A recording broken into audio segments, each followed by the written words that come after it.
frères et sœurs, bonjour, soyez le bienvenu à cette prière du matin. Nous allons déjà démarrer notre prière, commencer notre prière par le petit signe de la croix.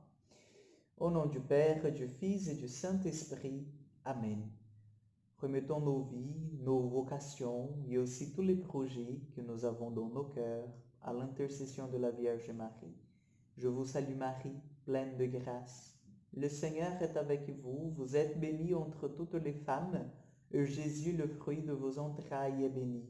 Sainte Marie, Mère de Dieu, priez pour nous pauvres pécheurs, maintenant et à l'heure de notre mort. Amen. Notre-Dame du Mont Carmel, priez pour nous. Nous allons méditer le psaume 61 aujourd'hui. Nous allons demander que le Seigneur il nous aide à comprendre, à entrer dans ces psaumes et à vraiment l'adopter comme notre prière dans les moments de difficulté et de souffrance. Psaume 61. Écoute, ô Dieu, mon cri, sois attentif à ma prière. Du bout de la terre vers toi j'appelle, le cœur me manque. Au rocher qui s'élève loin de moi, conduis-moi, car tu es pour moi un abri, une tour forte devant l'ennemi. Qu'à jamais je loge sous ta tente et m'abrite au couvert de tes ailes. Car toi, ô Dieu, tu exauces mes vœux, et tu accordes l'héritage de ceux qui craignent ton nom. Au jour du roi, ajoute les jours, ces années, génération sur génération, qu'il trône à jamais devant la face de Dieu, assigne amour et vérité et fidélité pour le garder. Alors je jurerai sans fin pour ton nom, accomplissant mes vœux jour après jour. Écoute, ô mon Dieu, mon cri, sois attentif à ma prière.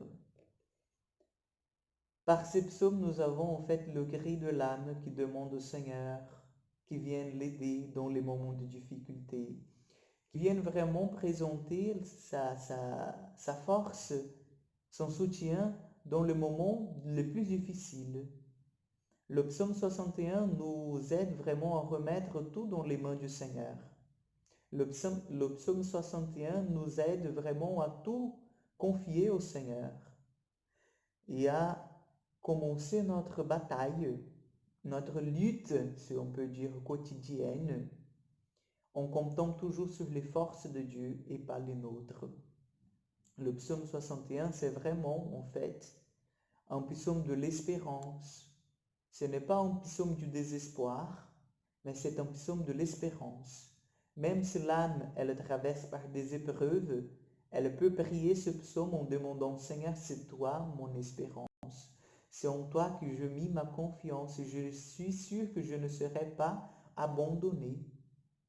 Tu es mon Seigneur, tu es mon Dieu. Comme dit le verset 3 de ce psaume, du bout de la terre vers toi j'appelle, le cœur me manque, au rocher qui se lève loin de moi, conduis-moi, conduis-moi. Je t'appelle du bout de la terre, je t'appelle de l'endroit le plus caché, mais je t'appelle quand même et je te demande, conduis mon âme en ce moment de difficulté, de souffrance. Le psaume 61 nous invite vraiment à regarder Dieu comme notre Père, comme celui qui écoute notre prière, comme celui qui vraiment sait que nous avons besoin de cette force parce que nous sommes faibles. Le psaume 61 nous invite à élever notre regard vers le ciel et à demander la grâce de Dieu.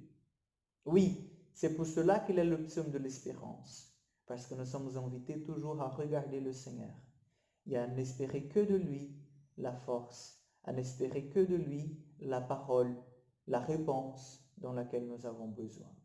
C'est pour ça que je vous invite ce matin à reprendre ce psaume en toute tranquillité et à le prier encore une fois, à demander que le Seigneur puisse te donner cette force d'entrer dans cette dynamique de l'espérance, de la confiance au Seigneur.